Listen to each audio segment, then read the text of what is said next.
The crystal champagne flutes clinked together with a hollow sound that echoed through the private dining room of Harbor View, the upscale restaurant overlooking San Diego Bay. The soft lighting cast a warm glow across the white tablecloth, illuminating what should have been a celebration of 8 years of marriage. I'd spent weeks planning this anniversary dinner, though not for the revelation I was about to receive. "Rachel, there's someone I want you to meet," Marcus said, his hand resting possessively on the small of a woman's back as she approached our intimate table for two. "This is Jessica Chen, my executive assistant." Jessica stood there in a figure-hugging red dress that I immediately recognized from the Nordstrom collection I'd admired last month, but decided against purchasing because Marcus had complained about our spending. Her glossy black hair was styled in perfect waves, and she carried herself with the confidence of someone who knew she looked stunning. She slid into what should have been an empty chair, transforming our romantic dinner into an unwanted triangle. I sat frozen, my carefully applied lipstick suddenly feeling like a mask as I watched Marcus pour champagne into 3 glasses using the vintage Dom Perignon I'd specifically requested for our anniversary. The irony wasn't lost on me that I was now sharing my own celebration with the woman who had apparently been sharing my husband. "I think we should clear the air," Marcus continued, his voice carrying that familiar, authoritative tone he'd perfected during his years climbing the corporate ladder at Meridian Defense Solutions. "Jessica and I have been working closely together, and our relationship has evolved beyond professional boundaries." Jessica shifted slightly in her seat, perhaps catching something in my controlled demeanor. She was young, maybe 28, to my 35, but old enough to know exactly what she was doing. Old enough to understand that some lines shouldn't be crossed, especially when crossing them involved destroying someone's marriage. Marcus reached into his jacket pocket and pulled out a set of car keys, placing them ceremoniously on the table, between us. The BMW keychain caught the candlelight, its silver surface reflecting the restaurant's elegant ambiance. "I wanted to show you this, Rachel. I purchased a car for Jessica last week, a BMW X3, fully loaded." I felt my breath catch. A BMW X3. I knew exactly how much those cost because I'd been researching them for months, hoping to replace my aging Honda Civic that had served me well through 3 deployments but was finally showing its age. The car I'd been denied because Marcus insisted we needed to be more conservative with our spending. "How wonderful," I said, lifting my champagne with a steady hand that betrayed none of the fury building inside me. "Congratulations, Jessica," Jessica beamed, clearly oblivious to the undercurrent of tension crackling between Marcus and me. "Thank you. It's absolutely gorgeous. Midnight blue with cream leather interior. Marcus was so generous." She continued describing the car's features with enthusiasm, apparently unaware that she was detailing a purchase made with money that included my military disability benefits and the savings I'd accumulated during my deployment to Afghanistan. Marcus watched me over the rim of his glass, clearly pleased with how calmly I was taking the news. He'd always underestimated me, mistaking my measured responses for weakness, my strategic thinking for passivity. What he didn't understand was that my 3 tours in Afghanistan had taught me patience, planning, and the value of gathering intelligence before making any moves.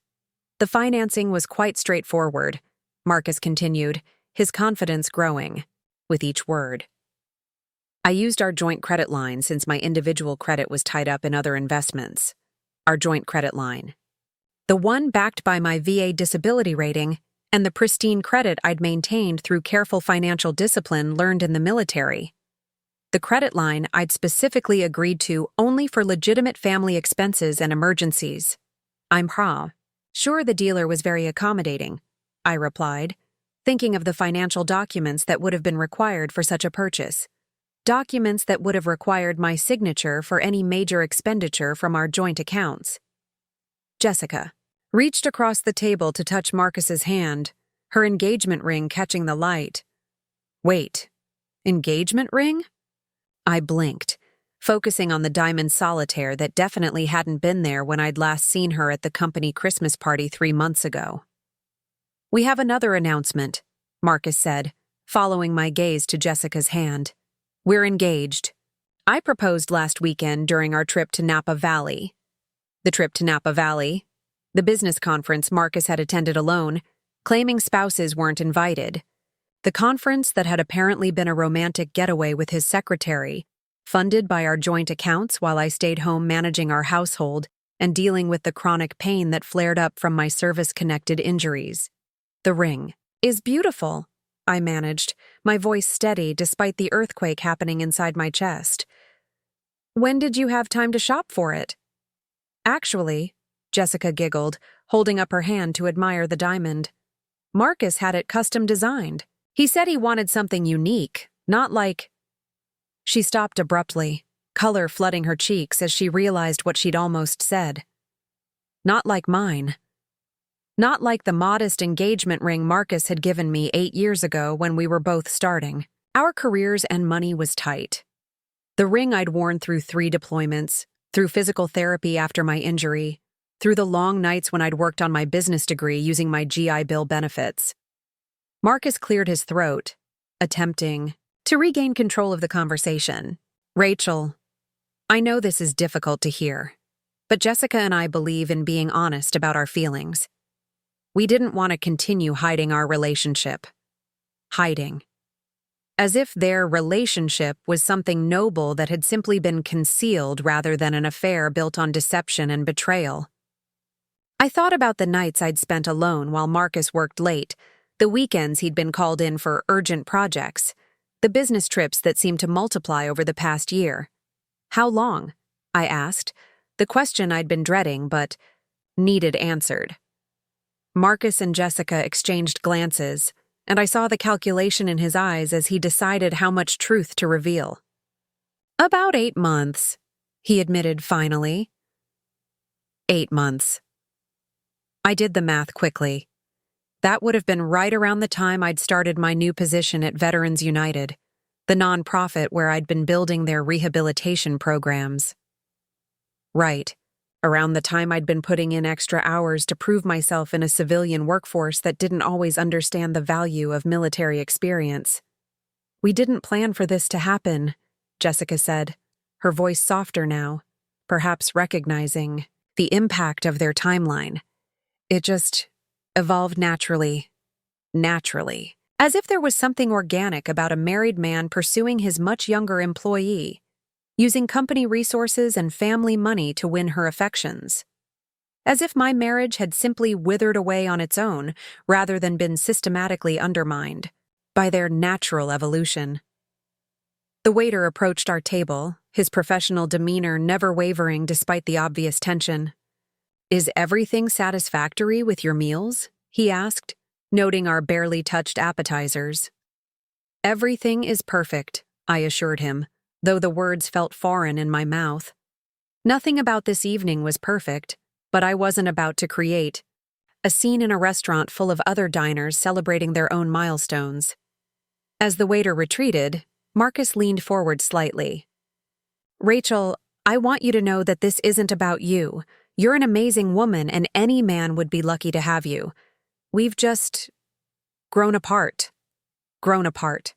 The classic excuse of cheating spouses everywhere, as if marriages were gardens that simply stopped blooming without any effort or sabotage involved, as if the distance between us hadn't been created by his deliberate choices to invest his time, attention, and our money in someone else.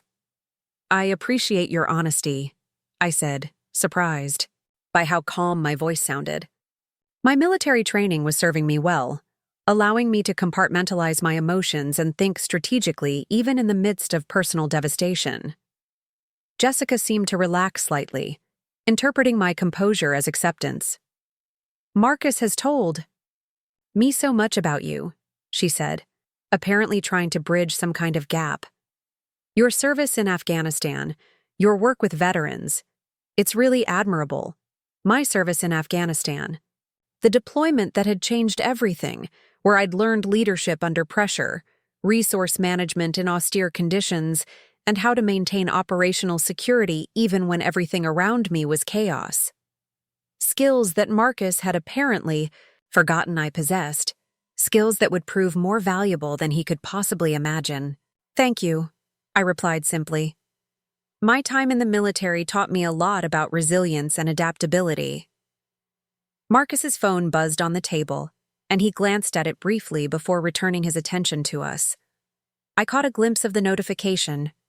A text from someone named Auto Finance, with a partial message visible about payment processing. Interesting. Very interesting indeed. "The financing paperwork was fascinating," I said, my voice carrying the same measured tone I'd used when briefing commanding officers. "I'm curious about the details, Marcus. Joint credit lines typically require both signatures for purchases over $20,000. Marcus shifted uncomfortably in his seat, a micro-expression I'd learned to read during my intelligence training. The dealer was flexible about the requirements. My position at Meridian Defense carries weight in these negotiations. "I'm sure it does," I agreed, taking a deliberate sip of my champagne. What Marcus didn't know was that I'd spent the last 3 months quietly investigating our family finances after noticing unusual activity in our accounts. My cybersecurity certification, earned during my final deployment, had proven useful for more than just my civilian career. Jessica played with her new engagement ring, the diamond catching the restaurant's soft lighting. Marcus handled everything so smoothly, I was amazed at how quickly the whole process went. "Speed can be important in these transactions," I observed, "especially when you want to avoid unnecessary complications." The waiter returned with our entrees, and I noted the easy irony of the situation. Here I was, sitting across from my husband and his mistress, discussing the car he'd bought her with our money, while being served a meal I'd planned as a celebration of our marriage. The military had prepared me for many challenging situations, but this particular scenario hadn't been covered in any training manual. "Rachel," Marcus said as the waiter retreated, "I want you to know that the separation will be handled fairly. I've already spoken with my attorney about ensuring you're taken care of." His attorney. Not our attorney, but his. Apparently, Marcus had been planning this revelation for some time, complete with legal counsel to protect his interests. I wondered if Jessica knew she was sitting at a table with a man who calculated his betrayals with the same precision he brought to his defense contracts. "That's very considerate," I replied. "I assume you've also discussed the division of assets? Our joint accounts? The house? My military benefits?" A flicker of uncertainty crossed Marcus's face. "Obviously, the specifics will need to be worked out, but I'm confident we can reach an amicable agreement." Amicable. There was that word again, as if civility could somehow erase the fundamental breach of trust that had brought us to this moment. I thought about the financial power of attorney documents we'd signed when I deployed, the joint accounts we'd opened to streamline our finances, the investment decisions we'd made together based on my steady VA disability income and his corporate salary. "I'm particularly interested in understanding the timeline," I continued. "When exactly did you begin planning this transition?" Jessica looked between us, clearly uncomfortable with the direction of our conversation. "Maybe we should focus on moving forward rather than dwelling on the past," she suggested. "The past is often instructive," I replied, drawing on my experience in military intelligence. "Patterns and timelines help clarify motivations and decision-making processes." Marcus's phone buzzed again, and this time he couldn't hide his irritation as he glanced at the screen. Another message, this one from BMW Financial Services, with what looked like a past due notice in the preview text. "Is everything all right?" I asked, noting his reaction. "Just business," he said curtly, silencing the phone and placing it face down on the table. But I'd already seen enough. The pieces were starting to form a picture that was far more complex than a simple affair revelation. Marcus wasn't just cheating on me. He was apparently struggling financially despite his 6-figure salary at Meridian Defense Solutions. "Jessica," I said, turning my attention to the younger woman, Marcus mentioned that you've been working closely together. I'm curious about your role in the new government contracts. She brightened, clearly more comfortable discussing work than personal relationships. I've been coordinating the administrative aspects of the Veteran Rehabilitation Technology Project. It's fascinating work, really cutting-edge stuff. The Veteran Rehabilitation Technology Project. I knew that contract intimately because I'd been the one who'd identified the opportunity during my networking within the veteran community. I'd brought the potential partnership to Marcus's attention, complete with contact information and strategic recommendations for Meridian's proposal. That sounds like meaningful work, I said. Helping veterans transition to civilian life and manage service-connected disabilities. Exactly, Jessica enthused. Marcus has been brilliant in developing the strategic approach. His insights into veteran needs have been invaluable. His insights into veteran needs. I almost smiled at the irony.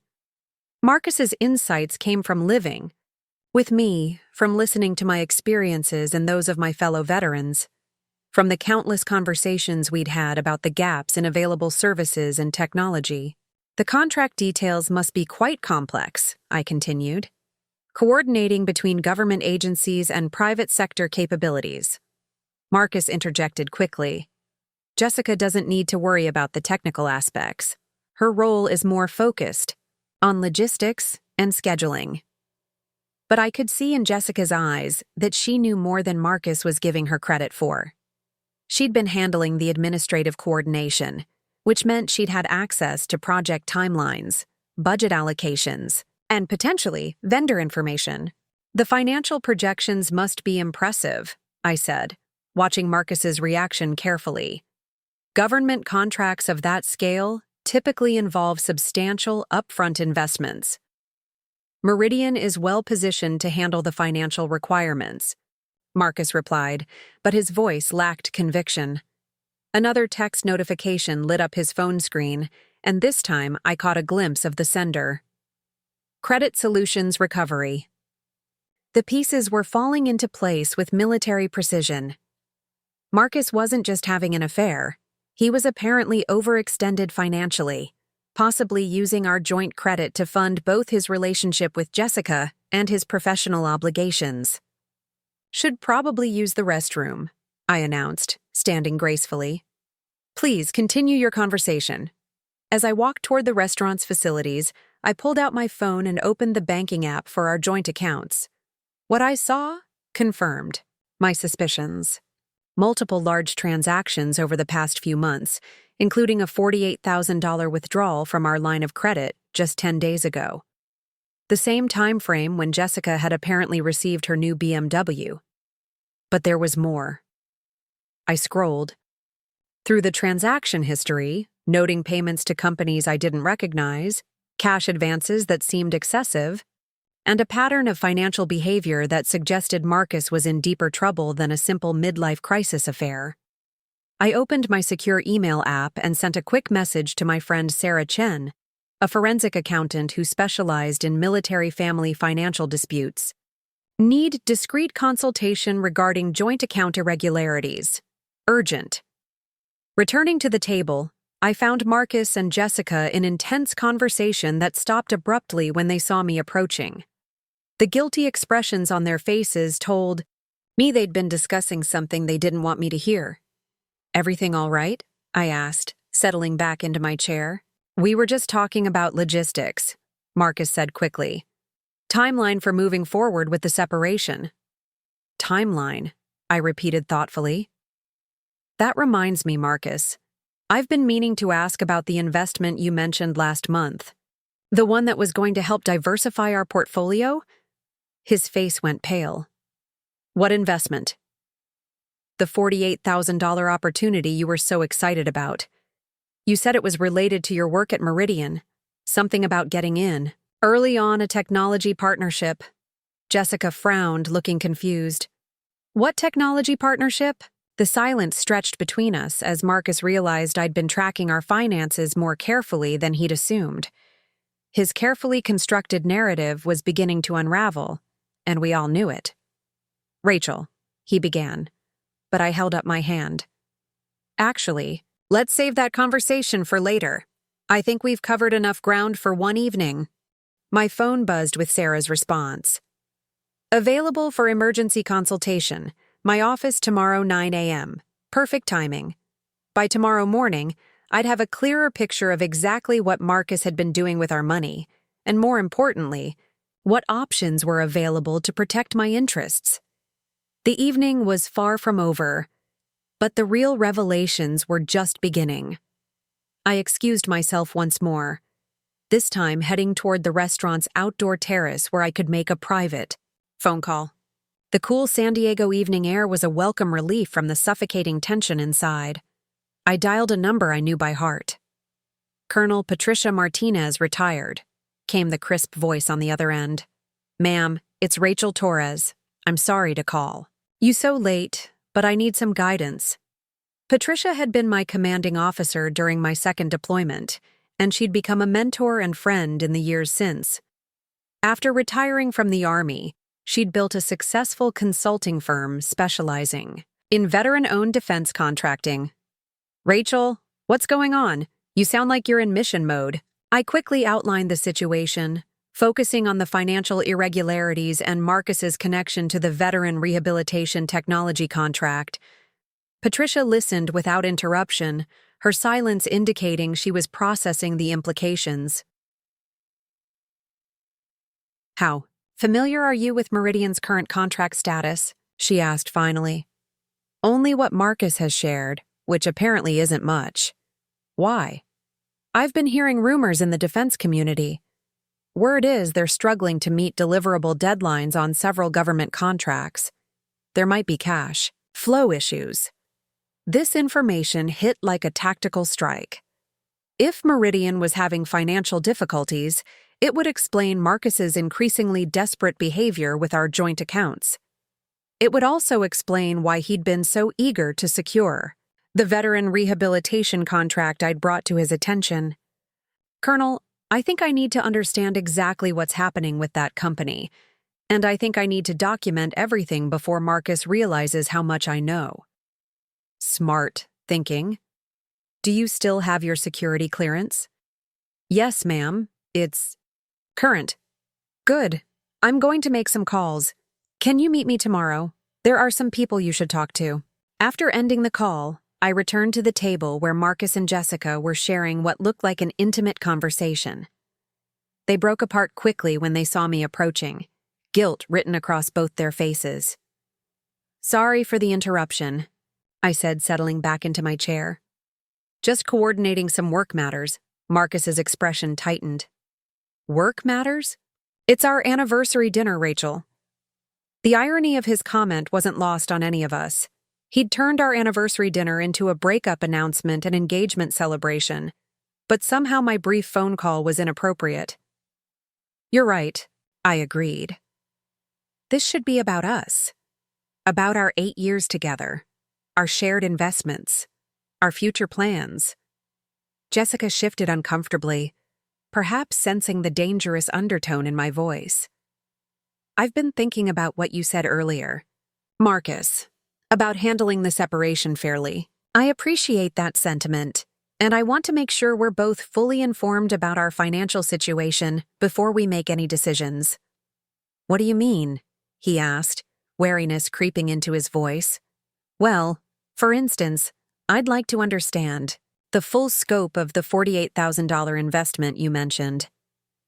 And I think we should review all of our joint account activity over the past year. Full transparency, as you put it. Marcus's phone buzzed again, and this time he couldn't hide his frustration as he glanced at the screen. The notification was from Meridian HR, with a subject line that included the words, "Urgent Review." Is everything all right at work? I asked innocently. Everything's fine, he said curtly, but his hands were trembling slightly as he placed the phone back on the table. Jessica looked between us, clearly sensing the shift in dynamics. Maybe I should give you two some privacy to discuss these matters, she suggested. Nonsense, I replied smoothly. You're part of this situation now, Jessica. You should understand what you're getting into. I reached into my purse and pulled out a small tablet, opening it to display a document I'd prepared earlier that evening. I took the liberty of reviewing our financial statements before dinner. I thought it would be helpful to have accurate information for our discussion. Marcus's face went white as he saw the spreadsheet on my screen. It detailed every transaction from our joint accounts over the past year, including the BMW purchase, the cash advances, and several other expenditures I'd categorized as requiring clarification. "Where did you get that information?" he demanded. "From our joint accounts, Marcus, the ones I have equal access to as your wife and co-account holder." Jessica leaned forward to look at the tablet, her expression growing more confused as she scanned the numbers. "What are all these other charges? The cash advances?" "That's an excellent question," I said, looking directly at Marcus. "Perhaps you could explain those to Jessica, particularly the $15,000 advance from 3 weeks ago." Marcus's jaw clenched. "Those are temporary business expenses, short-term liquidity issues that will be resolved once the government contracts pay out." "Government contracts," I repeated. "You mean like the veteran rehabilitation technology project that Jessica mentioned earlier?" "Among others," he said. Evasively, I scrolled to another section of the spreadsheet. "I'm also curious about these payments to companies I don't recognize. Apex Consulting, Strategic Solutions Group, Phoenix Financial Services. What services do these companies provide?" The silence stretched uncomfortably as Marcus realized he was trapped.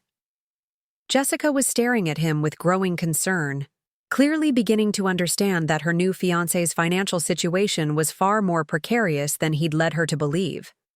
"Marcus," Jessica said slowly, "you told me the BMW was purchased outright, that there were no financing issues." I looked at her with what I hoped appeared to be sympathy. "According to the bank records, the BMW was financed through our joint credit line. The monthly payments are coming directly from our shared account." Jessica's hand flew to her mouth. "You mean I'm driving a car that belongs to your wife?" "Technically," I said, opening another document on my tablet. "Since the loan was secured using my VA disability rating and credit history, my name is on the title as the primary account holder." The full implications hit Jessica like a physical blow. Not only was she driving a car purchased with another woman's money, but legally, that other woman had a claim to the vehicle. Marcus finally found his voice. "Rachel, you're making this far more complicated than it needs to be. These are temporary arrangements that will be sorted out during the divorce proceedings. Divorce proceedings that you've apparently been planning with your attorney for some time," I observed, "while using our joint assets to finance your new relationship." I swiped to another screen, showing a series of payments to a law firm. Whitmore and Associates. 3 payments over the past 2 months, totaling $8,000. I assume this is the attorney you mentioned. Marcus's face was now a dangerous shade of red. "You had no right to investigate our finances." "Our finances," I repeated. "You're absolutely right. They are our finances, which gives me every right to understand how our money is being spent." Jessica stood abruptly, her chair scraping against the restaurant floor. "I need some air," she announced, heading toward the terrace. With Jessica gone, Marcus leaned forward aggressively. "What exactly are you trying to accomplish here, Rachel? Do you want to humiliate me? Destroy my career?" "I want honesty," I replied calmly. "Something that seems to have been in short supply lately." "You want honesty? Fine. Yes, I've been seeing Jessica. Yes, I used our joint accounts for some expenses related to our relationship. And yes, I've been consulting with an attorney about our options. But none of this changes the fundamental fact that our marriage is over." "You're right about that," I agreed. "Our marriage is over. But the financial arrangements you've made without my knowledge or consent? Those are a different matter entirely." I closed the tablet and placed it back in my purse. "I've scheduled a meeting with a forensic accountant tomorrow morning. I think it would be wise for you to be present with your attorney." Marcus stared at me as if seeing me clearly for the first time. "You've changed, Rachel. This isn't the woman I married." "No," I agreed. "The woman you married trusted you implicitly. The woman you married believed that partnership meant mutual respect and shared decision-making. The woman you married wouldn't have thought to investigate her husband's financial activities because she assumed basic honesty in the relationship." I stood gracefully, smoothing my dress. "But the woman sitting across from you tonight is a veteran who learned how to gather intelligence, analyze threats, and protect strategic assets. You might have forgotten that about me, Marcus, but I assure you, I haven't forgotten those skills." Jessica returned from the terrace, her face pale and drawn. "I think I should go home," she said quietly.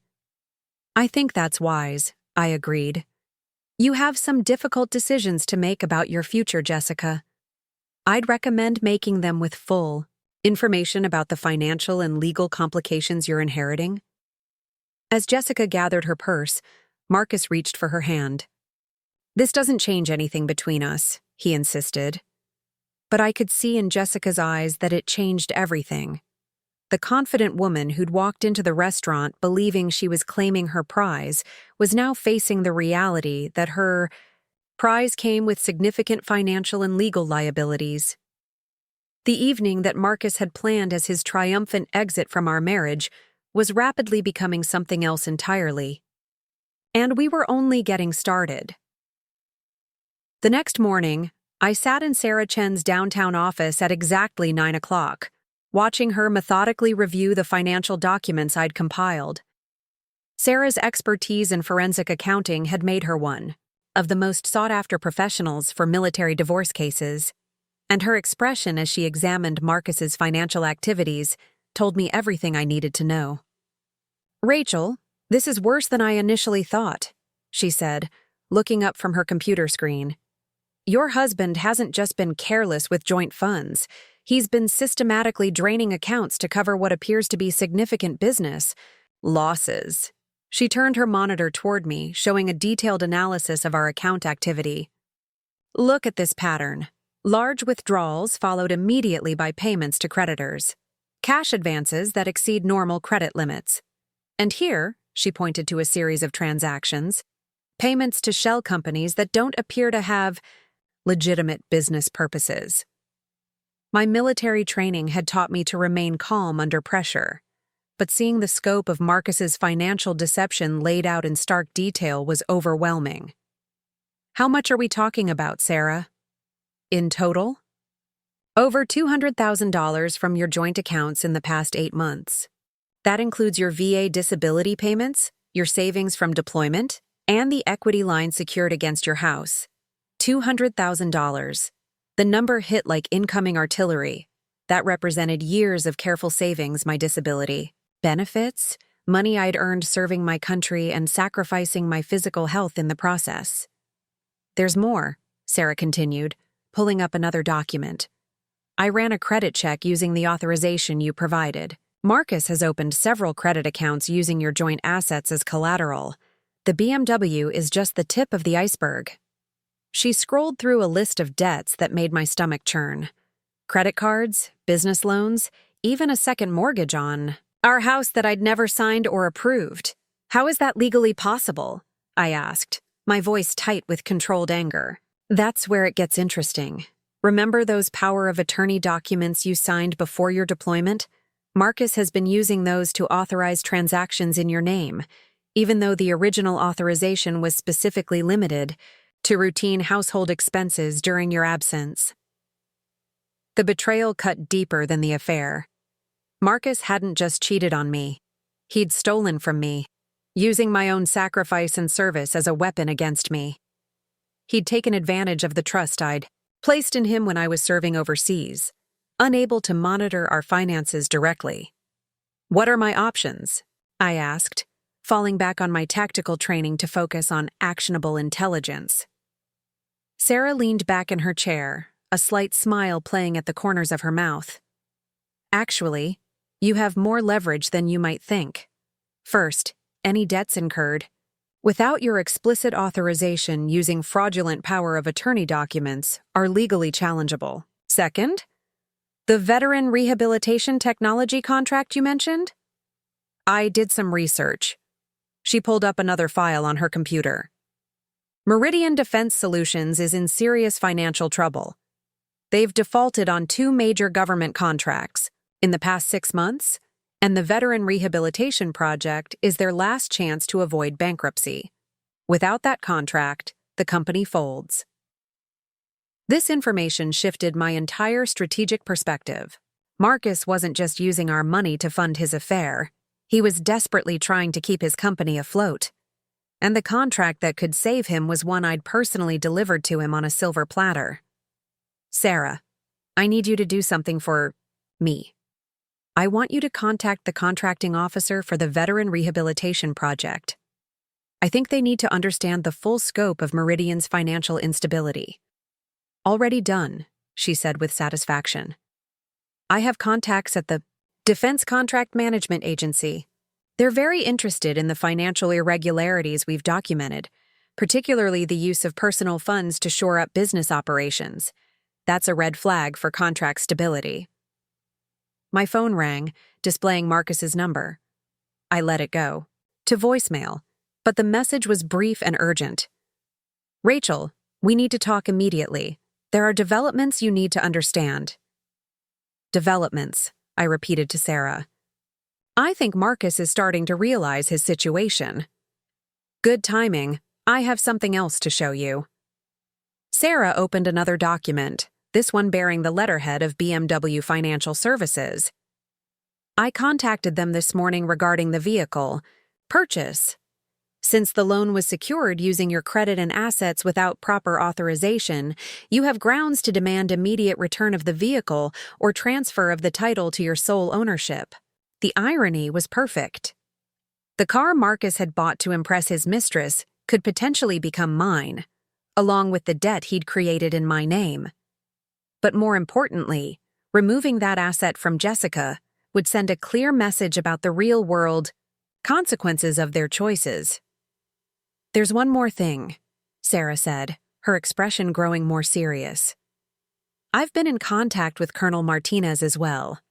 She's uncovered some interesting information about Meridian's contract performance. She pulled up an email from Patricia.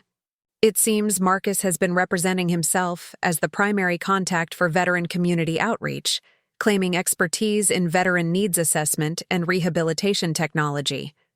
But according to Patricia's sources in the defense community, all of his insights and strategic recommendations came directly from your personal experiences and professional network. The scope of Marcus's deception was breathtaking. He hadn't just stolen my money, he'd stolen my professional reputation, my expertise, and my connections within the veteran community. He'd built his business success on the foundation of my service and sacrifice while positioning himself as the visionary.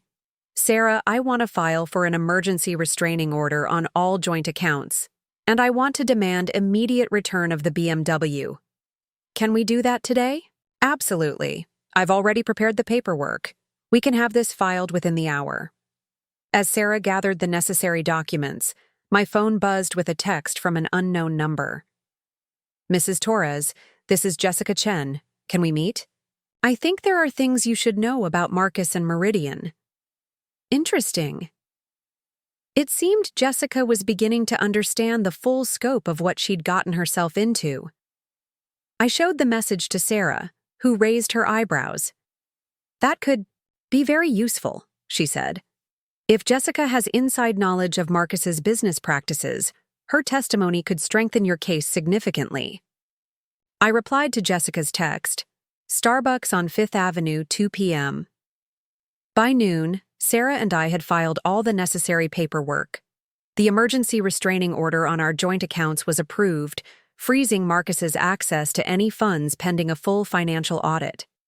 The demand for return of the BMW had been served to both Marcus and BMW Financial Services, supported by documentation of fraudulent use of power of attorney.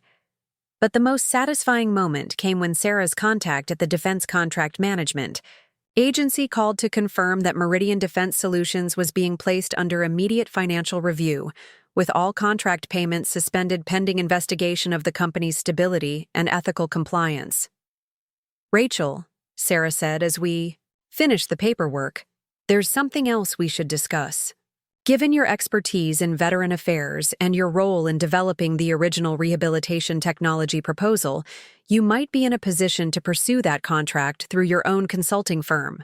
The idea hadn't occurred to me, but as Sarah outlined the possibilities, I realized she was right. I had the expertise, the connections, and now the motivation to pursue the very contract Marcus had been relying on to save his company. The contract I'd essentially handed to him could become the foundation of my own business. I'd need to move. Quickly, I said, my mind already working through the logistics. Patricia Martinez is expecting your call, Sarah replied with a knowing smile. She's already spoken with several other veteran-owned defense contractors who might be interested in partnering with you on a competitive proposal. As I left Sarah's office, my phone was buzzing constantly with calls from Marcus. But I wasn't ready to speak with him yet. First, I had a meeting with Jessica, and I suspected that conversation was going to provide the final pieces of information I needed to complete my tactical assessment of the situation. The game Marcus had started. With his anniversary dinner, revelation was far from over. But the rules had changed dramatically, and I was no longer playing defense. The skills I'd learned in combat, strategic thinking, resource management, and operational planning, were about to be deployed in a very different kind of battlefield, and this time, I was going to win. At exactly 2 o'clock, I walked into the Starbucks on Fifth Avenue and spotted Jessica immediately. She sat in a corner booth, no longer the confident woman from last night's dinner. Her designer clothes had been replaced with jeans and a sweater, her perfect makeup was minimal, and she clutched a coffee cup like a lifeline. The BMW keys sat on the table in front of her. "Thank you for meeting me," she said as I approached, her voice barely above a whisper. "Of course," I replied, settling into the seat across from her. "You said there were things I should know about Marcus and Meridian." Jessica nodded, her hands trembling slightly. "I've been thinking all night about what you said at dinner, about the financial records, the debt, everything, and I realized there are things Marcus has been doing at work that, well, they don't add up." I remained silent, allowing her to gather her thoughts. In intelligence work, the most valuable information often came from sources who needed to unburden themselves. "The veteran rehabilitation technology contract," she began. "Marcus has been telling everyone at Meridian that he developed the proposal based on his own research and industry connections. But that's not true, is it?" "What makes you say that?" I asked carefully. "Because I've been handling all his correspondence, scheduling his meetings, managing his calendar. And about 10 months ago, there was this sudden shift. He started having meetings with veteran organizations, reaching out to rehabilitation specialists, researching adaptive technologies. But it all stemmed from documents and contacts that came from his personal files, not company resources." Jessica pulled out her phone and showed me a photo of what appeared to be a handwritten list. "I found this in Marcus's office last week when I was organizing his files. It's your handwriting, isn't it?" I looked at the image and felt my blood pressure spike. It was indeed my handwriting. A comprehensive list of contacts, technology gaps, and strategic recommendations I'd compiled after networking events in the veteran community. I'd given it to Marcus months ago, thinking I was helping his company better serve veterans. "He's been presenting your research as his own," Jessica continued, "in board meetings, client presentations, even in the proposal to the government. Your insights, your connections, your expertise. He's claimed all of it." The scope of Marcus's betrayal expanded once again. It wasn't just financial fraud and adultery. It was intellectual theft on a massive scale. He'd built his professional reputation on the foundation of my service and knowledge. "There's more," Jessica said, her voice growing stronger as she continued. The company's financial situation is much worse than he's told anyone. I've been processing payments to creditors, managing angry calls from vendors, and covering for him when clients ask about delayed deliverables. Meridian is essentially bankrupt. She pulled out a manila folder from her bag. I made copies of some documents before I came here. I probably shouldn't have, but after last night, I realized I need to protect myself. The folder contained bank statements, vendor invoices, and correspondence that painted a devastating picture of Meridian's financial collapse. The company owed over $3 million to various creditors, had defaulted on multiple contracts, and was facing potential bankruptcy within 30 days. The veteran rehabilitation contract isn't just an opportunity for Marcus, Jessica explained. It's literally the only thing standing between Meridian and complete financial ruin. Without it, the company folds, and everyone loses their jobs. Including you, I observed. Including me, she confirmed. Which is why I need to ask you something directly. When you found out about the car, about Marcus using your joint accounts, you could have just taken me to court, demanded the money back, and been done with it. But you're planning something bigger, aren't you? I studied Jessica carefully. She was clearly intelligent, more perceptive than Marcus had given her credit for. And she was right. I was planning something much bigger than simple financial recovery. What makes you think that? I asked. Because you're a veteran. Because you understand strategic planning and resource allocation in ways that Marcus never will. And because the way you handled last night's dinner, that wasn't emotional reaction, that was tactical execution. She was right. And there was no point in denying it. What are you proposing, Jessica? I want to help you, she said firmly. I want to provide testimony about Marcus's financial irregularities, his theft of your intellectual property, and Meridian's real financial condition. In exchange, I want immunity from any fraud charges and a reference that acknowledges my administrative skills without implicating me in Marcus's decisions. It was a reasonable proposal and one that would significantly strengthen my position. But I needed to understand her motivations completely. Why? I asked. Yesterday you were planning to marry him. Jessica's laugh was bitter. Yesterday, I thought, I was marrying a successful defense contractor who respected my intelligence and wanted to build a future with me. Today I realize I was dating a con artist who stole from his wife, lied about his company's finances, and was planning to throw me under the bus the moment things got difficult. She gestured to the BMW keys on the table. Those are yours now, by the way. I called BMW Financial this morning and told them I was returning the vehicle because the loan was obtained fraudulently. It's parked outside. I looked at the keys, then back at Jessica. This woman had potentially just saved me weeks of legal proceedings and provided crucial testimony against Marcus. But more importantly, she'd demonstrated the kind of tactical thinking I could respect. There's something else, Jessica continued. Marcus is meeting with the Meridian Board of Directors this afternoon. He's planning to present an emergency proposal to save the company, and I think he's going to try to blame the financial problems on accounting errors and market conditions rather than his own mismanagement. My phone buzzed with a text from Patricia Martinez. Defense Contract Management Agency wants to meet with you tomorrow at 800. Bring all documentation regarding veteran rehabilitation project. The timing was perfect. While Marcus was scrambling to save his failing company, I would be presenting evidence of his fraud to the very agency that controlled the contract he desperately needed. Jessica, I said, making a decision that would change everything. I'm going to make you a different offer. Instead of just providing testimony against Marcus, what would you say to helping me submit a competing proposal for the veteran rehabilitation contract? Her eyes widened. You're going to bid against Meridian? I'm going to bid against Marcus, I corrected.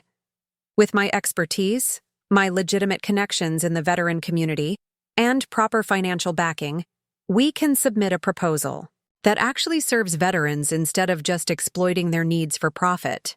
But I work for Meridian. That would be unethical? I asked.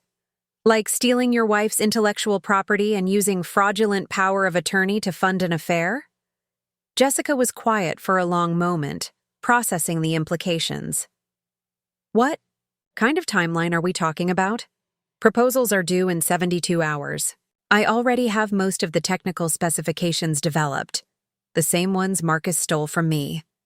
What I need is someone who understands the administrative requirements, the government contracting process, and Meridian's specific weaknesses. Someone like me, Jessica said slowly. Someone exactly like you. She picked up the BMW keys and slid them across the table to me. I quit Meridian this morning, effective immediately. Consider this my first act as a free agent. I pocketed the keys, feeling a sense of satisfaction that went beyond simple revenge. This wasn't just about punishing Marcus for his betrayals. It was about ensuring that a contract designed to help veterans would actually be executed by people who understood and respected that mission. We'll need legal protection for you, I said. Full documentation that you're acting as a whistleblower regarding financial fraud, not engaging in competitive espionage. Already considered that, Jessica replied, pulling out another document. I submitted a formal complaint to the Department of Defense Inspector General this morning, detailing Marcus's misuse of company funds and fraudulent contract proposals. I'm officially a protected witness now. This woman was full of surprises. She'd not only extracted herself from Marcus's web of deception, but had positioned herself legally to support my efforts without personal liability. There's one more thing, Jessica said with a slight smile. Marcus doesn't know I quit yet. He's expecting me at the board meeting this afternoon, where he's planning to present his emergency recovery plan. It might be interesting if you were there to provide some alternative perspective on the company's true financial condition.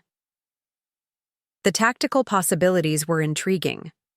While Marcus presented his desperate attempts to save Meridian, I could provide the board with documented evidence of his fraud and mismanagement. It would effectively end any possibility of the company surviving, clearing the way for my competing proposal. Jessica, I said, standing and extending my hand, I think this is the beginning of a very productive partnership. As we shook hands, I realized that Marcus's betrayal had inadvertently created something he could never have anticipated, an alliance between the two women he'd tried to manipulate, armed with inside knowledge of his fraudulent activities and the tactical skills to bring him down completely. The war he'd started was about to end, but not the way he'd planned. The Meridian Defense Solutions boardroom was exactly as I remembered from company holiday parties, a sterile conference room with floor-to-ceiling windows overlooking downtown San Diego. But today, the atmosphere was charged with desperation rather than celebration. I sat in the visitors section, having arrived precisely as Marcus began his presentation to the board of directors. Marcus stood at the head of the polished table, his usually confident demeanor showing cracks of strain. He hadn't noticed me yet, focused entirely on the PowerPoint presentation that represented his last chance to save the company. The board members, 6 executives in expensive suits, listened with the grim expressions of people watching a funeral. The key. Temporary cash flow issues we've experienced, Marcus was saying, clicking to another slide, are primarily due to delayed government payments and some unexpected market conditions. With the Veteran Rehabilitation Technology contract, Meridian will not only recover, but position itself as a leader in adaptive technology solutions. I almost admired his audacity. Even facing complete financial ruin, Marcus was spinning the narrative to make himself appear as the visionary leader rather than the architect of the company's destruction. The contract represents $18 million over 3 years, he continued, with potential extensions that could double that amount. Our proposal leverages cutting-edge research and established relationships within the veteran community to deliver unprecedented solutions. Cutting-edge research, established relationships. I felt my jaw clench as Marcus presented my work, my connections, my insights as his own innovations. The PowerPoint slides contained language I recognized from my own notes. strategies I'd developed through years of working with disabled veterans. Board Chair Margaret Whitfield raised her hand. Marcus, I'm concerned about the timeline. Given our current financial constraints, do we have the resources to properly execute this contract if we're awarded it? Absolutely, Marcus replied without hesitation. We've identified cost-saving measures and efficiency improvements that will allow us to deliver exceptional value while maintaining profitability. It was at that moment that Marcus finally noticed me sitting in the back of the room. The color drained from his face, and he faltered mid-sentence, losing his train of thought as our eyes met. I'm sorry, Margaret said, following his gaze. Do we have a visitor? I stood gracefully, smoothing my navy blazer. Margaret, I'm Rachel Torres, Marcus's wife. I apologize for the interruption, but I believe I have information relevant to this discussion. Margaret frowned, clearly confused by my presence. Marcus? Is there a reason your wife is here? Marcus stammered, trying to regain his composure. Rachel, this isn't appropriate. This is a closed board meeting. Actually, I said, pulling out a folder from my briefcase, as the primary source of the intellectual property being discussed in Marcus's presentation, I believe my presence is entirely appropriate. The boardroom fell silent except for the hum of the air conditioning. Margaret gestured for me to continue. The veteran rehabilitation technology proposal that Marcus just presented, I began, walking toward the front of the room, was developed using research I conducted, connections I established, and strategies I formulated based on my personal experience as a disabled veteran and my professional work in veteran services. I opened my folder and removed several documents. These are the original notes, contact lists, and strategic frameworks that form the foundation of Meridian's proposal. All of them authored by me, all of them provided to Marcus as a supportive spouse who wanted to help his company succeed. Marcus's face had gone from pale to flushed. Rachel, you're mischaracterizing the collaborative nature of our discussions. Collaborative? I repeated, handing Margaret a copy of my handwritten notes. Is it collaborative when someone presents another person's work as their own intellectual property? When they claim expertise they don't possess based on experiences they never had? I turned to address the full board. Ladies and gentlemen, I spent 3 tours in Afghanistan, suffered service-connected injuries, and have spent years working within the veteran community to understand the gaps in available rehabilitation technology. Marcus has no military experience, no background in veteran services, and no genuine understanding of the needs this contract is meant to address. Board member James Richardson leaned forward. Are you suggesting that Marcus has misrepresented his qualifications? I'm stating it as fact, I replied, removing another document from my folder. And I'm also here to inform you that Meridian Defense Solutions is currently under investigation by the Defense Contract Management Agency for financial irregularities and ethical violations. The reaction was immediate. Several board members began speaking at once, their voices a mixture of shock and anger. Margaret called for order, her face pale as she absorbed the implications. Furthermore, I continued, Marcus has been using fraudulent power of attorney documents to access joint marital assets totaling over $200,000 to cover company expenses and personal expenditures. This includes the purchase of a BMW for his assistant, unauthorized cash advances, and payments to creditors to keep Meridian operational. Marcus finally found his voice. This is character assassination. Rachel is upset about our personal situation, and she's trying to damage my professional reputation out of spite. Is she? Margaret asked coldly. She turned to me. Mrs. Torres, do you have documentation to support these allegations? I smiled, removing a USB drive from my folder. Complete financial records, email correspondence, and documentation from the Defense Contract Management Agency, confirming their investigation. I've also brought copies of the original research materials that form the basis of your rehabilitation technology proposal. As I handed the USB drive to Margaret, my phone buzzed with a text from Jessica. Marcus just received call from DCMA. Contract suspended pending investigation. He's leaving the building. I glanced toward the boardroom entrance and saw Marcus, gathering his materials with shaking hands. He'd clearly received the same notification about the contract suspension. "There's one more thing," I said, addressing the board as Marcus prepared to flee. "Tomorrow morning, I'll be submitting a competing proposal for the Veteran Rehabilitation Technology contract through Torres Veteran Solutions, my newly established consulting firm. Unlike Meridian's proposal, mine will be based on authentic expertise, legitimate research, and transparent financial backing." The boardroom erupted again, but this time Margaret didn't call for order. She was staring at Marcus with undisguised disgust. "Marcus," she said, her voice cutting through the chaos, "I think you need to leave. Security will escort you from the building, and you should expect to hear from our attorneys regarding the misappropriation of company resources and fraudulent contract proposals." As Marcus gathered his things, he paused at my chair. "You've destroyed everything," he whispered, his voice filled with venom. "No," I replied calmly. "You destroyed everything. I'm just ensuring that the pieces land where they belong."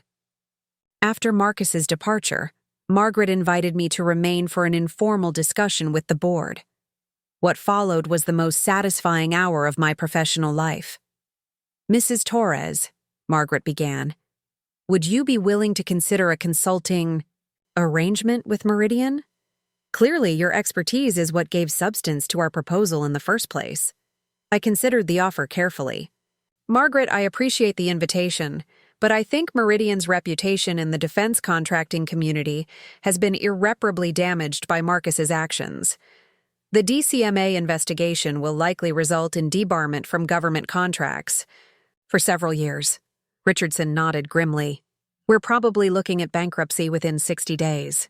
However," I continued, "I would be interested in discussing the potential acquisition of Meridian's research assets and client relationships by Torres Veteran Solutions. Assuming, of course, that you're able to demonstrate clear separation from Marcus's fraudulent activities."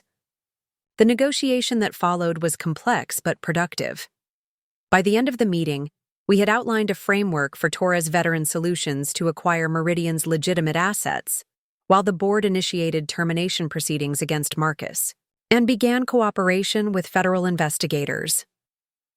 As I left the Meridian building for what would be the last time, I felt a profound sense of completion. The company that Marcus had built on stolen expertise and fraudulent practices would soon cease to exist. The contract he desperately needed to save his business would be executed by someone who actually understood and respected its mission. But more importantly, the systematic betrayal he'd orchestrated, financial, personal, and professional, had ultimately created something he could never have anticipated. An opportunity for me to build something authentic, ethical, and genuinely beneficial to the veteran community I'd served. My phone rang as I reached my car, the BMW that had once been Marcus's gift to his mistress and was now legally mine. It was Colonel Martinez. "Rachel." Patricia's voice was filled with satisfaction. "I just got off the phone with the DCMA contracting officer. They want to fast-track your proposal review. Given the quality of your research and the investigation results on Meridian, they're very interested in awarding the contract to Torres Veteran Solutions." "What's the timeline?" I asked, sliding behind the wheel of my reclaimed vehicle. "Proposal review next week. Contract award the following week if everything checks out." "Congratulations, Rachel. You've not only survived Marcus's betrayal, you've turned it into the foundation for something much better." As I drove away from the Meridian building, I realized that Marcus had been right about one thing during our anniversary dinner. Our marriage was indeed over, and we had grown apart. But what he'd failed to understand was that sometimes the end of one thing creates space for something infinitely better to begin. The Veteran Rehabilitation Technology contract that was supposed to save his failing company would instead launch my new business, built on authentic expertise and genuine commitment to serving those who had served our country. Marcus had tried to steal my work, my money, and my future. Instead, He'd inadvertently given me the motivation and opportunity to reclaim all three on my own terms.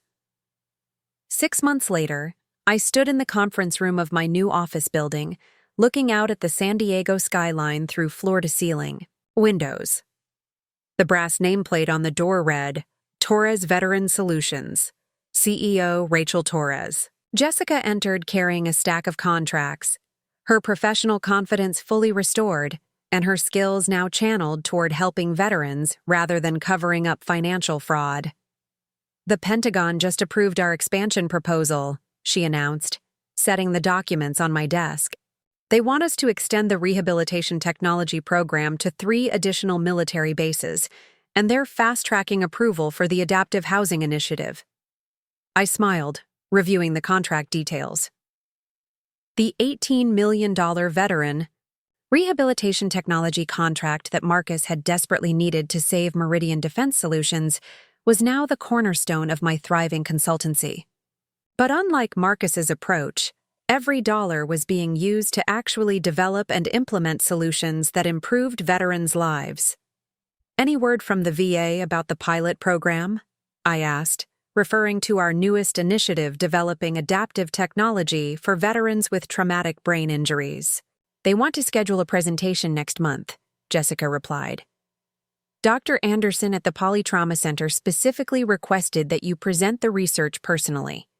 She said the veteran community needs to see that these innovations are coming from someone who truly understands their challenges. The irony wasn't lost on me. The expertise that Marcus had stolen and presented as his own was now being recognized and valued in its authentic form. The connections he'd fraudulently claimed were now supporting a business built on genuine service and understanding. My phone buzzed with a call from Sarah Chen, my forensic accountant who had become a close friend and unofficial financial advisor for the company. Rachel, I have some interesting news, Sarah said when I answered. Remember that lawsuit against Marcus for fraudulent use of marital assets? The judge just awarded you full restitution plus damages, $250,000. The financial recovery was satisfying, but it represented more than just money. It was validation that Marcus's actions had been not just morally wrong, but legally fraudulent. It was confirmation that my decision to fight back had been strategically sound. There's more, Sarah continued. Marcus's attorney called this morning. He wants to discuss settlement terms for the intellectual property theft lawsuit. Apparently, his new employer in Madrid is concerned about potential legal liabilities affecting his security clearance. What kind of settlement are they proposing? I asked, though I was more curious than interested. The financial success of Torres Veteran Solutions had made monetary compensation less crucial than the principle involved. Full acknowledgement of your authorship of the veteran rehabilitation research, public retraction of his claims to that expertise, and a substantial financial settlement. His attorney emphasized that Marcus is eager to resolve this matter quietly. I considered the offer. The public acknowledgement would be professionally valuable, cementing my reputation as the legitimate expert in veteran rehabilitation technology. But there was a part of me that preferred leaving Marcus to deal with the consequences of his choices without my intervention. I'll think about it, I told Sarah. In the meantime, can you prepare a counteroffer? Full public acknowledgement, guaranteed, non-compete clauses preventing him from working in veteran services, and donation of the settlement money to veteran rehabilitation programs. After ending the call, I walked to the window overlooking the parking lot where the midnight blue BMW sat in my designated spot. The car that had once symbolized Marcus's betrayal now served as a daily reminder of how completely the situation had been reversed. Some mornings I still found it amusing that I was driving to my successful business in a vehicle my ex-husband had bought for his mistress with stolen money.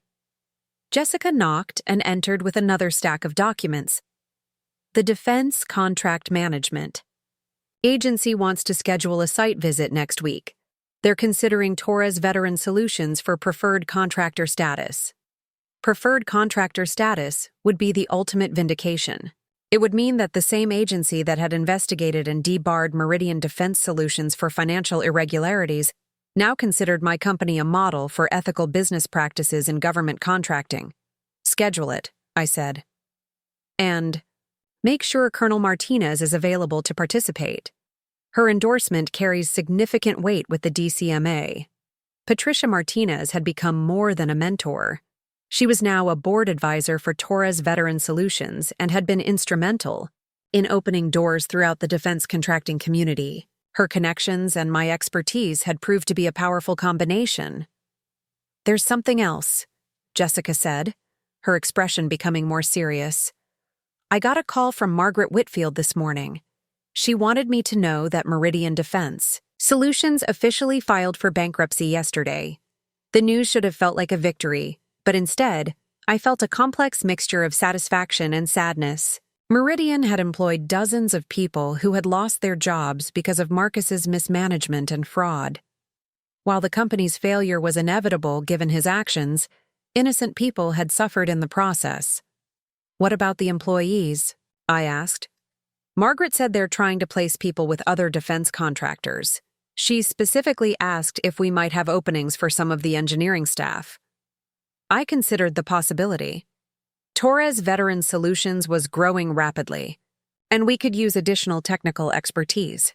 Hiring former Meridian employees would also demonstrate that my success wasn't built on vindictive destruction, but on creating opportunities for others. Set up interviews with the senior engineers, I decided. Anyone who wasn't involved in Marcus's fraudulent activities could be a valuable addition to our team. As Jessica left to make the arrangements, I reflected on how dramatically my life had changed since that anniversary dinner 6 months ago. The devastation I'd felt upon discovering Marcus's betrayal had been transformed into the foundation for something I'd never imagined possible. My phone rang, displaying a number I didn't recognize. When I answered, a familiar voice spoke. "Rachel, this is Marcus." I felt my stomach tighten, but my voice remained steady. "What do you want, Marcus?" "I wanted to talk to you about the settlement offer, and to apologize." The word hung in the air between us. After months of legal battles and professional vindication, Marcus was finally ready to acknowledge what he'd done. "Apologize for what, specifically?" I asked, not interested in accepting vague expressions of regret.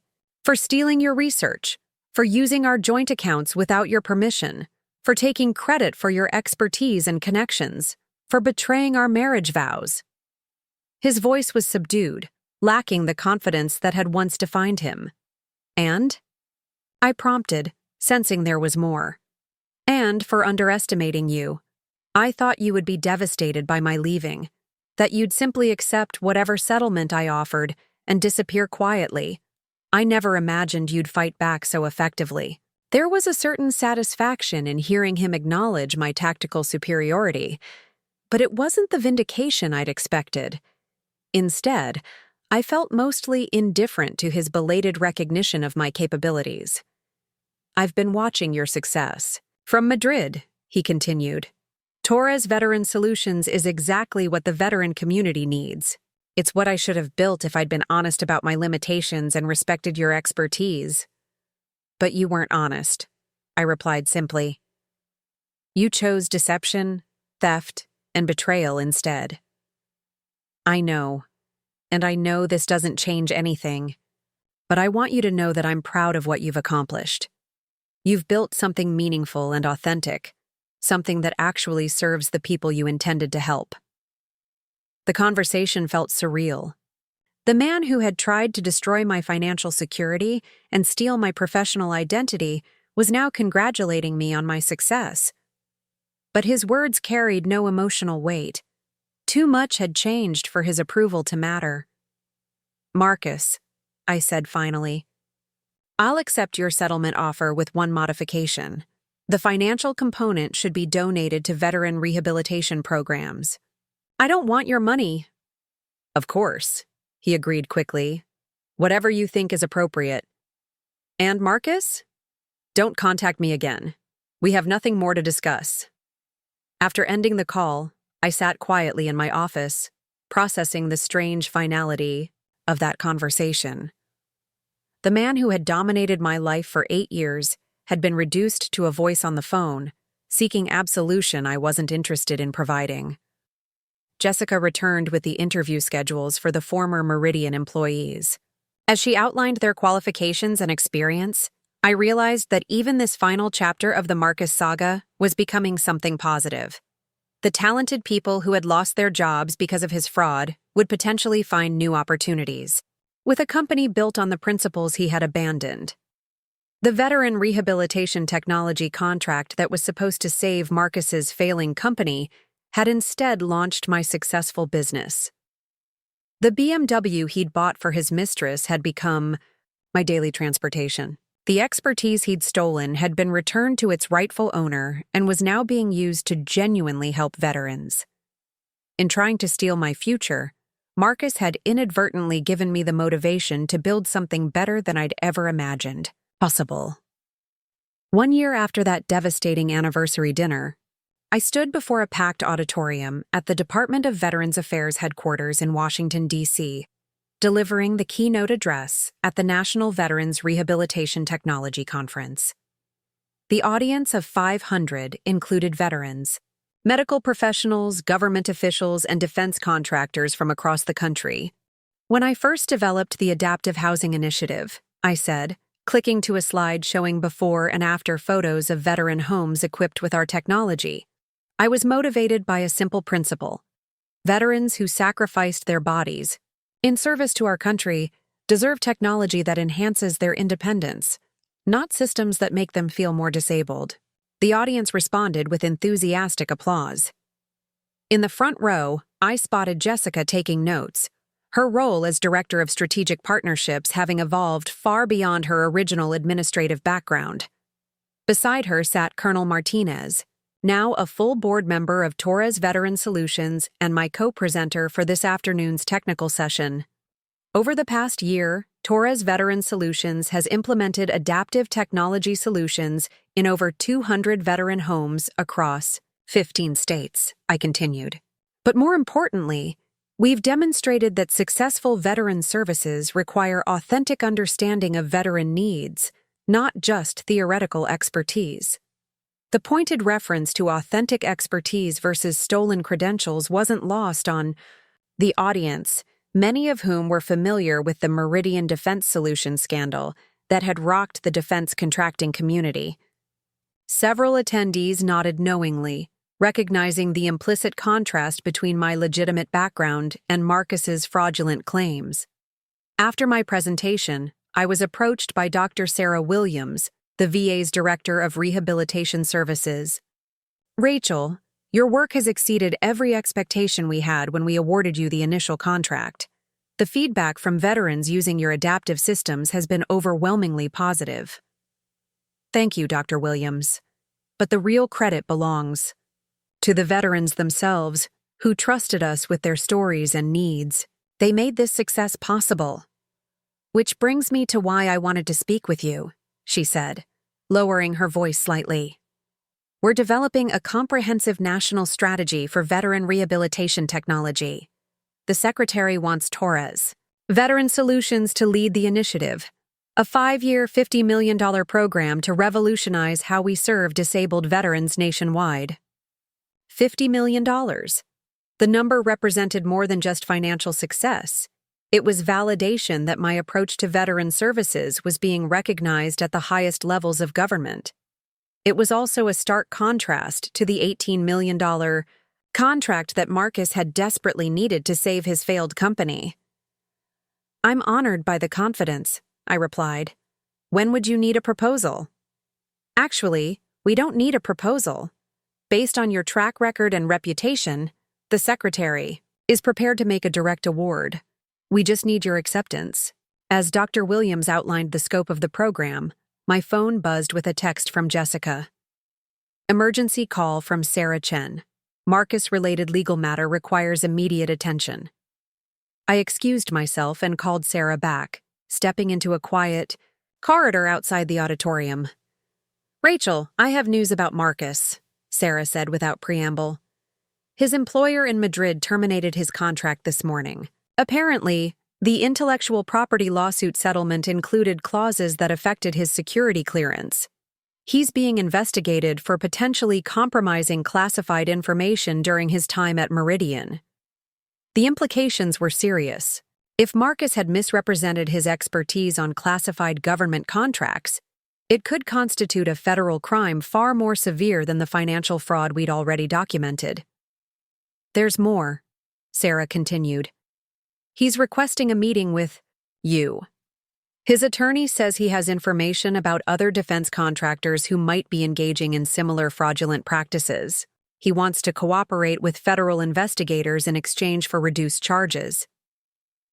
I considered this development carefully. Marcus's cooperation could potentially expose systemic fraud within the defense contracting industry, protecting other veterans and taxpayers from similar exploitation. But it would also mean reopening a chapter of my life that I'd successfully closed. What kind of information is he claiming to have? I asked. Details about other companies that inflate qualifications, misrepresent veteran expertise, or use fraudulent financial practices to secure government contracts. His attorney says Marcus kept detailed records of industry practices during his time at various companies. The decision was complex. On one hand, helping expose broader fraud could prevent other veterans from being exploited. On the other hand, I had no desire to become entangled in Marcus's legal problems again. Schedule the meeting, I decided. But make it clear that my cooperation is contingent on the information being genuinely valuable to investigators and having no negative impact on Torres Veteran Solutions or our clients. Returning to the conference, I found myself reflecting on how completely my life had transformed. The woman who had sat in shocked silence while her husband announced his affair and financial betrayal had become a nationally recognized leader in veteran services. The expertise Marcus had stolen was now being acknowledged and rewarded at the highest levels of government. That evening, at the conference gala, I received the Department of Veterans Affairs Distinguished Service Award for Innovation in Veteran Rehabilitation Technology. As I stood at the podium holding the Crystal Award, I thought about the journey that had brought me to this moment. Marcus's betrayal had initially felt like the destruction of everything I'd built.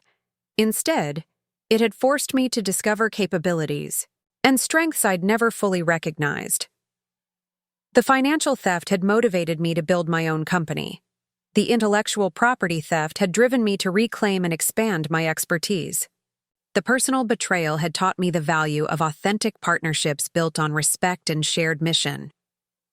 As I looked out at the audience of veterans, advocates, and professionals dedicated to serving those who had served our country, I realized that Marcus's final contribution to my life might be helping expose systemic fraud that harmed the veteran community. Even his downfall could become another tool for protecting and serving veterans. The BMW keys in my purse, symbols of his attempted manipulation, now represented something entirely different.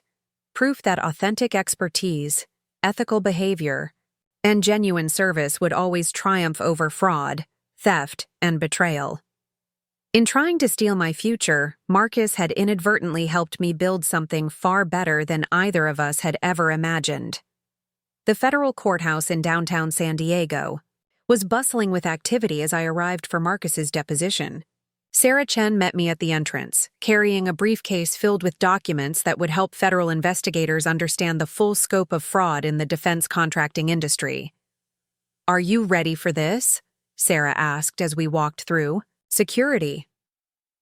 "I've been ready since that anniversary dinner 18 months ago," I replied, checking my watch.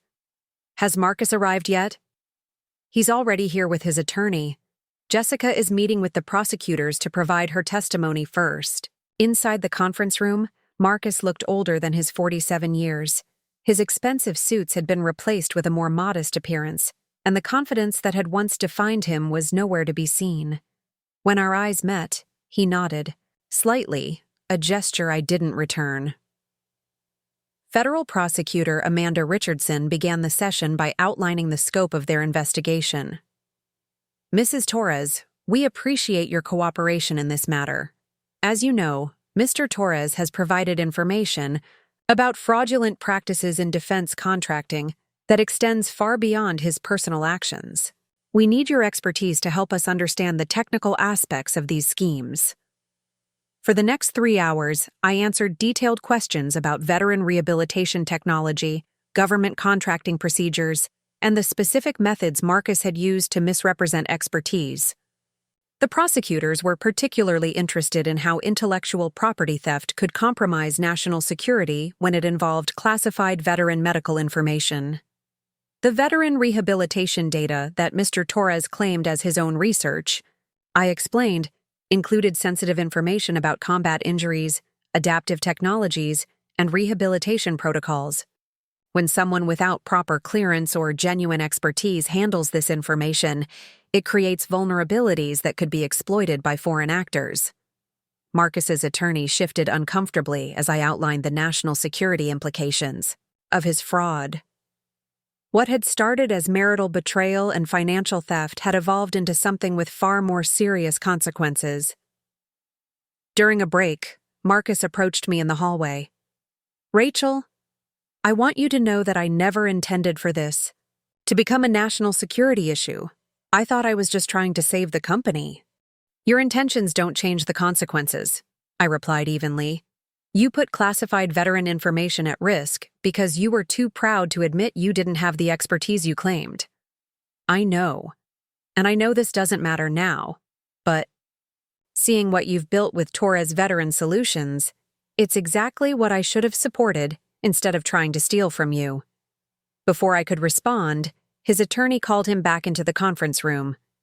The afternoon session focused on the broader network of fraudulent contractors that Marcus had identified during his cooperation agreement. According to his testimony, at least 6 other defense contractors had engaged in similar schemes, inflating qualifications, misrepresenting veteran expertise, and using fraudulent financial practices to secure government contracts. The scope of the fraud potentially involved hundreds of millions in taxpayer dollars and compromised services to thousands of veterans. "Mrs. Torres," Prosecutor Richardson asked, "in your professional opinion, how widespread do you believe these practices are in the veteran services contracting industry?" I considered the question carefully. Based on my experience, I'd estimate that legitimate veteran expertise is significantly undervalued in the contracting process, which creates incentives for fraud. Companies without authentic veteran knowledge often resort to theft or misrepresentation rather than partnering with actual veteran-owned businesses. And what would you recommend to prevent future fraud? Require contractors to demonstrate authentic veteran connections, not just claimed expertise. Mandate that veteran services contracts include meaningful participation by veteran-owned businesses. And create oversight mechanisms that can distinguish between genuine and fraudulent claims of veteran knowledge. After the deposition concluded, Sarah and I met with the prosecutors privately to discuss the implications for Torres Veteran Solutions. "Mrs. Torres, this investigation will likely result in the debarment of several major defense contractors," Richardson explained. "That could create significant opportunities for legitimate companies like yours to take on additional government work." The irony was perfect.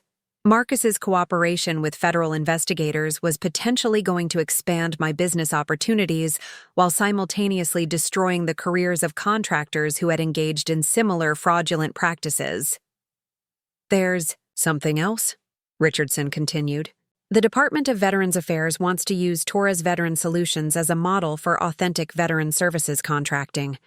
They're developing new guidelines that will essentially require the kind of genuine expertise and ethical practices you've demonstrated."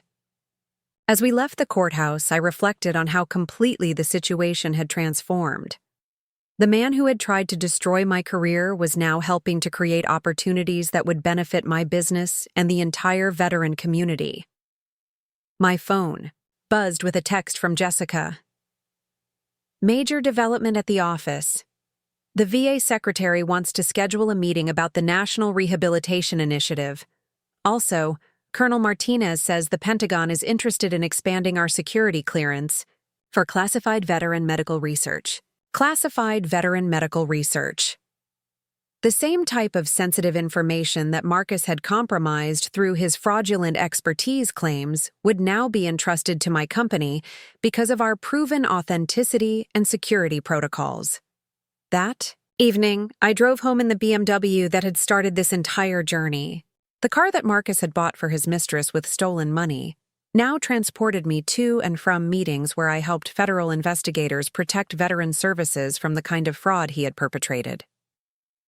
As I pulled into my driveway, I thought about the anniversary dinner that had seemed like the end of everything I'd built. Instead, it had been the beginning of something far more significant than I could have imagined. Marcus's betrayal had inadvertently created a chain of events that would protect thousands of veterans from fraudulent contractors, establish new standards for authentic veteran services, and position Torres Veteran Solutions as a leader in ethical government contracting. In trying to steal my expertise and destroy my financial security, Marcus had ultimately helped me build a legacy that would serve veterans for decades to come. The justice wasn't just personal, it was systematic, protecting an entire community from the kind of exploitation we had both experienced, albeit from very different perspectives.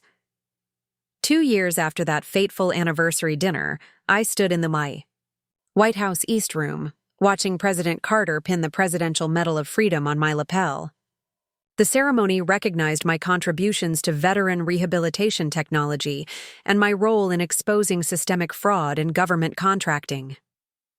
Rachel Torres exemplifies the highest ideals of service, the president said, as cameras flashed around us. Her work has not only revolutionized how we care for our nation's veterans, but has protected taxpayers from hundreds of millions of dollars in fraudulent contracts. The investigation that Marcus had initiated through his cooperation agreement had indeed exposed a massive network of fraudulent defense contractors. 6 companies were debarred from government work, 14 executives faced federal charges, and over $300 million in fraudulent contracts were canceled and re-awarded to legitimate veteran-owned businesses.